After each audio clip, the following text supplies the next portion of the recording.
Donc bonjour à tous, ici c'est Jean-Jean alias Jean-Jean Agricole et sur cette chaîne on parle crypto-monnaie et ma spécialité c'est le minage de crypto-monnaie. Donc aujourd'hui je voulais vous faire un petit peu un tour de ce que je suis en train de miner actuellement parce qu'il y a eu pas mal de nouveautés pendant mes congés et je voulais aussi vous parler, parce que je vous ai jamais fait de vidéo, mais vous parler en fait du danger des groupes de pump and dump et du wash trading. Voilà, donc on passe tout de suite à la vidéo. Alors, je vais vous montrer déjà ce que je mine, parce que il y a eu des changements dernièrement. Donc je mine toujours du Raptorum sur un petit rig que j'ai à Bordeaux, qui tourne discrètement dans un salon. Je mine aussi du Dinex et du Radiant. Et au niveau du Dinex, il y a eu de gros changements, à savoir une nouvelle version. Donc la version qu'on avait jusqu'à présent, c'était la 2.2.3, et on vient de passer en 2.2.4. Voilà. Donc sur le GitHub, ils en parlent un petit peu en disant que ça sera, voilà, il y aura plus de Power Circle, ça sera plus régulier au niveau du mining. Il faut savoir que sur cette nouvelle version, maintenant, il utilise un petit peu plus le CPU. Même quand vous mettez, que vous n'utilisez pas le CPU, ça va l'utiliser. Donc il faut avoir quand même un CPU qui soit vraiment pas du bas de gamme. Donc là, je suis encore ravi de m'être équipé avec de l'AMD Ryzen pour ça. Et les changements, donc ils n'ont pas l'air, ils parlent pas trop du changement de performance, mais il y a vraiment de gros changements. À savoir, vraiment, moi je suis passé d'environ 200 H secondes avec ma 3090 à plus de 440 H secondes actuellement. Voilà. Donc je voulais vous en parler aussi, je vais vous faire une vidéo sur le mining de Dinex, parce que je vous rappelle, c'est le premier coin qu'on peut miner en Proof of Useful Work. Donc ça implique vraiment des changements dans l'approche et ça a été un petit peu plus complexe à mettre en place. Et je voulais vous faire une vidéo, mais il y a aussi des petites problématiques. Donc moi, depuis 2 jours, je ne pouvais plus miner de Dinex et je ne savais pas pourquoi.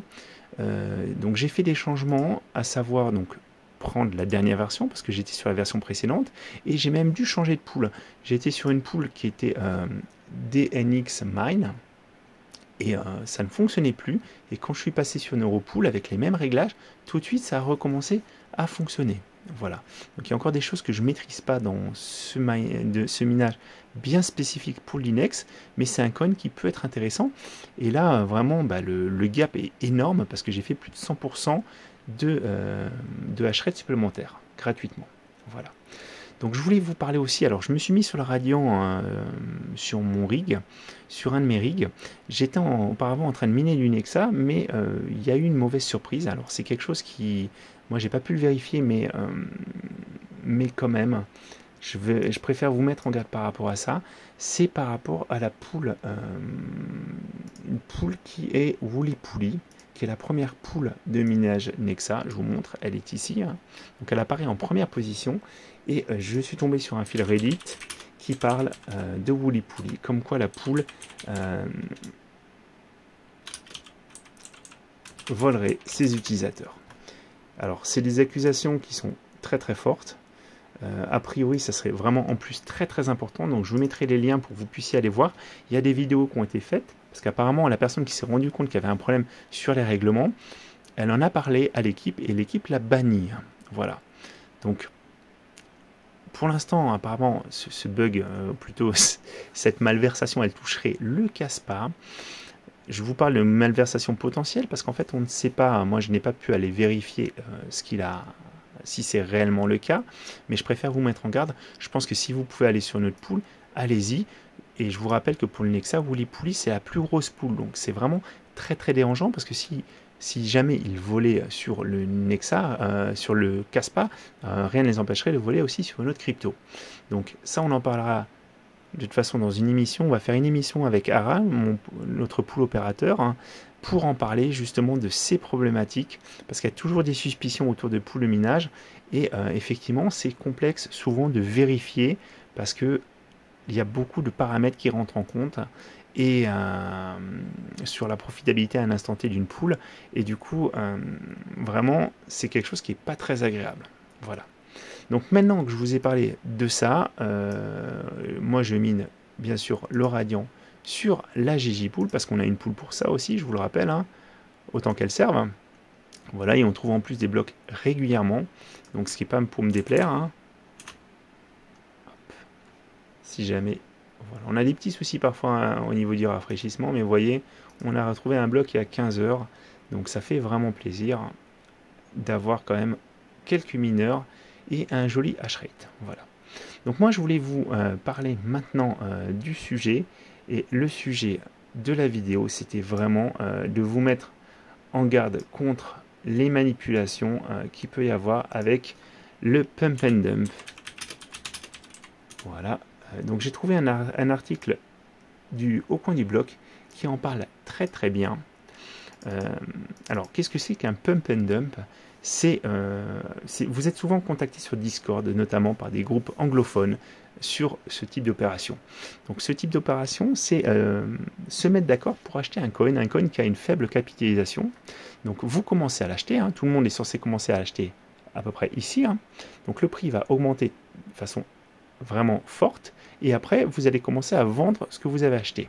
Donc quand vous allez commencer à vendre ce que vous avez acheté, il y a d'autres personnes qui ont été attirées par cette crypto magique qui fait plus 10, plus 20, plus 30, plus 100%, hein, et ce sont ces investisseurs qui vont acheter ces coins et qui vont se faire plumer dans l'histoire.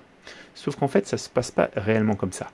Parce qu'en fait, les personnes qui sont à l'origine de ces groupes Telegram, elles ne vont pas commencer à acheter quand il y a le signal. Elles sont déjà au courant en amont de ce qui va se passer, et du coup elles vont acheter des petites quantités un petit peu avant le pump and dump.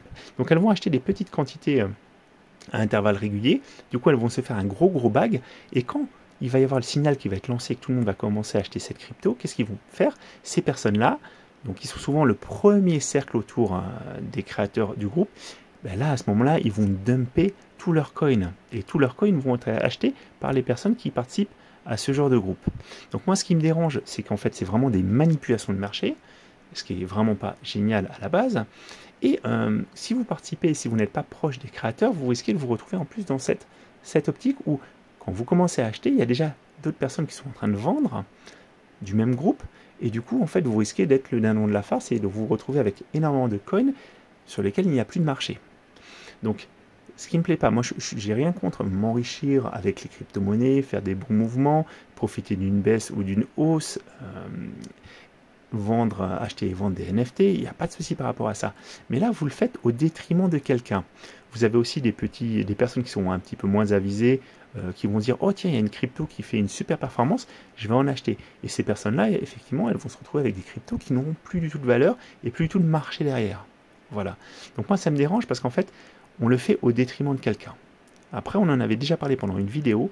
Il y a des personnes, en fait, notamment sur le live, qui avaient dit qu'en fait, ils participaient à ce genre d'opération. Moi, je vous invite à être très très prudent. Hein.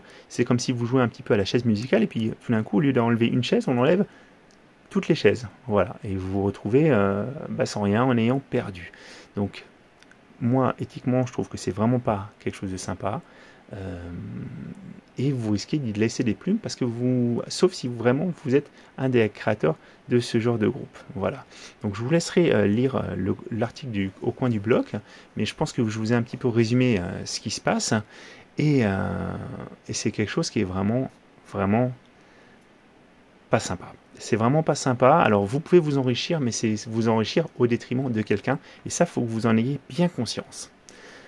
C'est pareil en fait dans l'univers sans foi ni loi des NFT, il y a aussi des gens qui ont cette petite astuce. Hein. Comment est-ce que je fais pour manipuler le marché? En fait, je vais racheter mon propre NFT à un prix très important.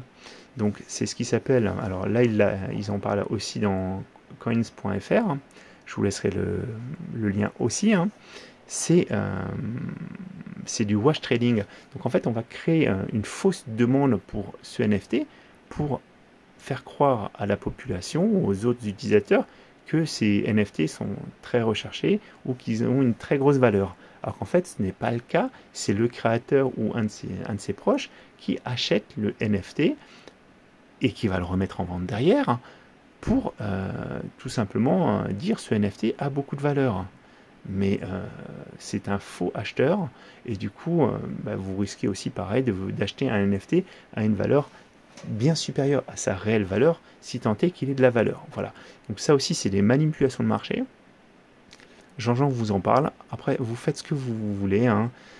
Vous pouvez essayer de vous enrichir avec voilà, avec du wash trading, avec du pump and dump, mais faites bien attention. Et si vous risquez, si vous y laissez les plumes, vous l'aurez peut-être un petit peu mérité. Voilà. Donc j'espère bientôt vous sortir une vidéo sur le Dinex. J'espère que je vais bien comprendre ce qui se passe. Sinon, pour ceux qui font partie des notes partagées, donc je suis en train de a bien fonctionné pendant mon absence. Donc mes petits copains du projet Raptorum en plus m'ont fait une petite blague, hein, c'est-à-dire qu'il y a une mise à jour en fait obligatoire du wallet. Donc j'ai dû aujourd'hui resynchroniser tous mes wallets, les bootstrapper. Et je vous rappelle que j'ai fait une vidéo pour vous expliquer comment ça fonctionne. Voilà, donc c'était la petite surprise en rentrant ce soir. Donc je vous dis à très bientôt et puis j'espère que cette vidéo vous a intéressé. Voilà.